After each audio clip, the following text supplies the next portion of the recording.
in this poem also we are talking about freedom. Okay, we are talking about freedom, but freedom for whom?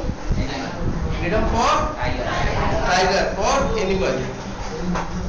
Nowadays humans have become so cruel that for the sake of their fun they always exploit animals. Okay, for the sake of their fun. So in this poem you will understand about, you will learn about a tiger and whose two perspectives has been given. The two contrast has been given in the poem. The first when he is in the zoo, and the second is when he is in the jungle. So what was the two different perspectives we are going to learn in here? Okay. So let's start reading out the poem. He stalks in his vivid strips the few steps of his cage. He stalks. What is stalks? He stalks in his vivid strip. Okay? Stalks. Vivid strips.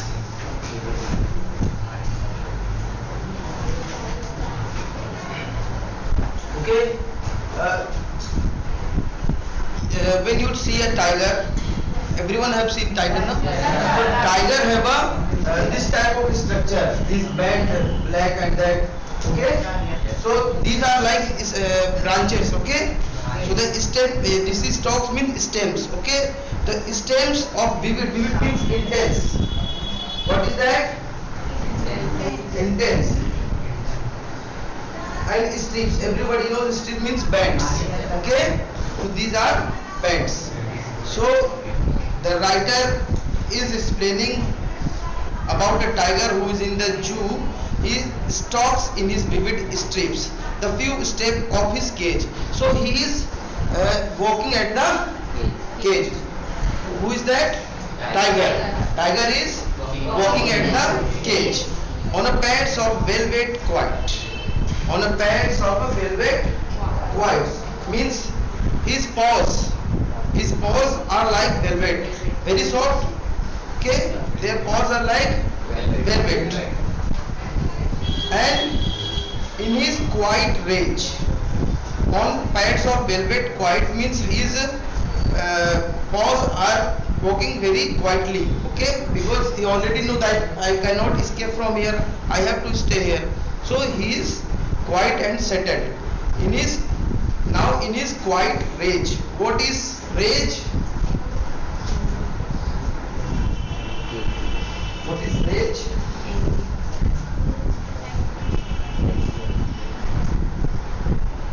Anger.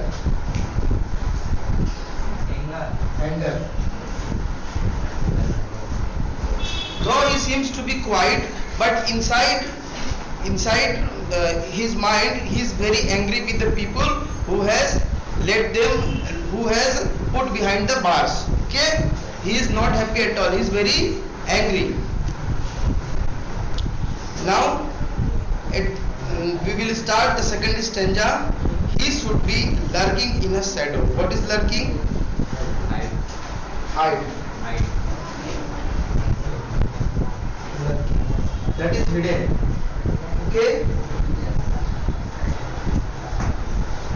and you know that whenever tigers took upon his prey, he first of all he hide behind the grass.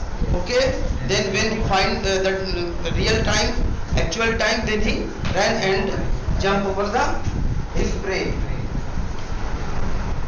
So he should be lurking in a shadow. Now the poet is explaining the how the tiger is in jungle, how he enjoys the moment of jungle. Okay, because jungle is his natural habitat. What is that? Natural habitat.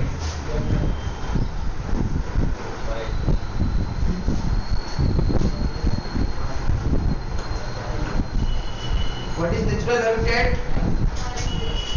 Yes, natural habitat is forest for tiger. What is habitat? In which our live. Yes. yeah, yeah. Yes. Habitat is the place where different creature, animals lives. Like lion lives in den, okay, and snake lives in like that, okay.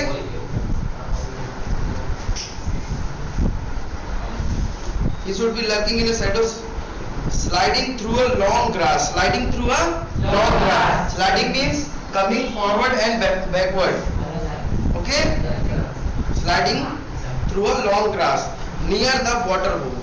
So he is always near the water hole. Means where the water is there, he always lurk there. He always hide himself there in the for his prey. Okay?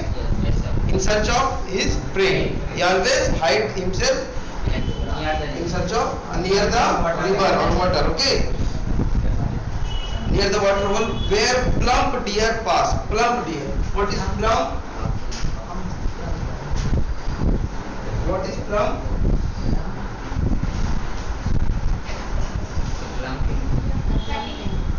Plump means very healthy, very rounded. Okay? Plump means healthy deer. Okay? Plump.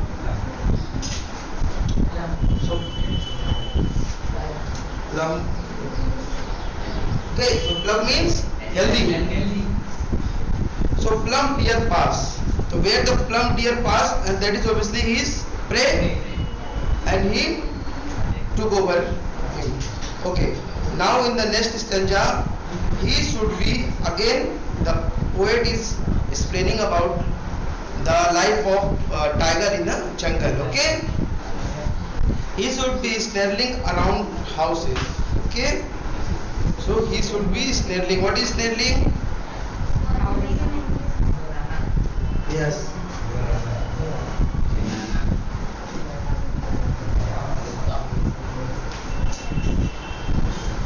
Making an aggressive growl. Okay. Growl. So in this poem, as I said, in this poem, the poet has given the contrast of tiger in the zoo with tiger in natural habitat. Okay. So the poem moves from zoo to jungle. Okay.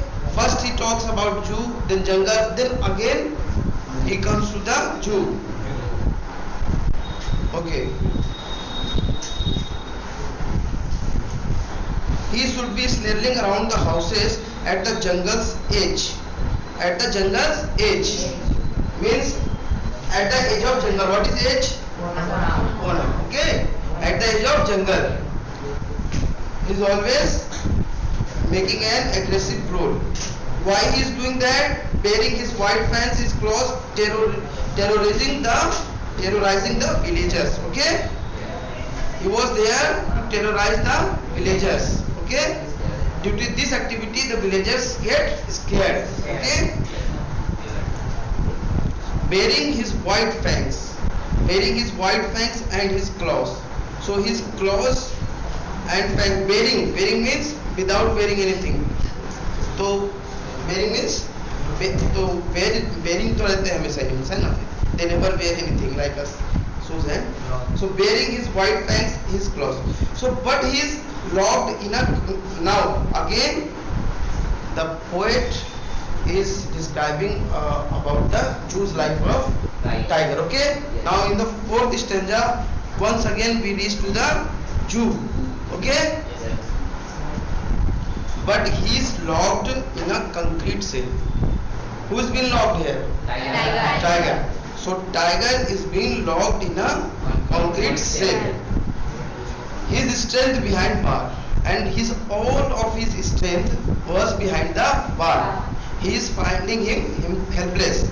Now the tiger is helpless because these cruel humans have put him behind the concrete cell, behind the bars. Is talking the length of his cage. Okay? Is talking the length of his cage. He is always looking the length of his cage. He always roaming here and there and always used to look the longness of his cage. How is long? And he always in search, whenever I get time I ran from there. So this is we will study forward. So this is the poem talking about the freedom of tiger and all other creature. So the freedom of tiger is equally important as the freedom of humans. Okay.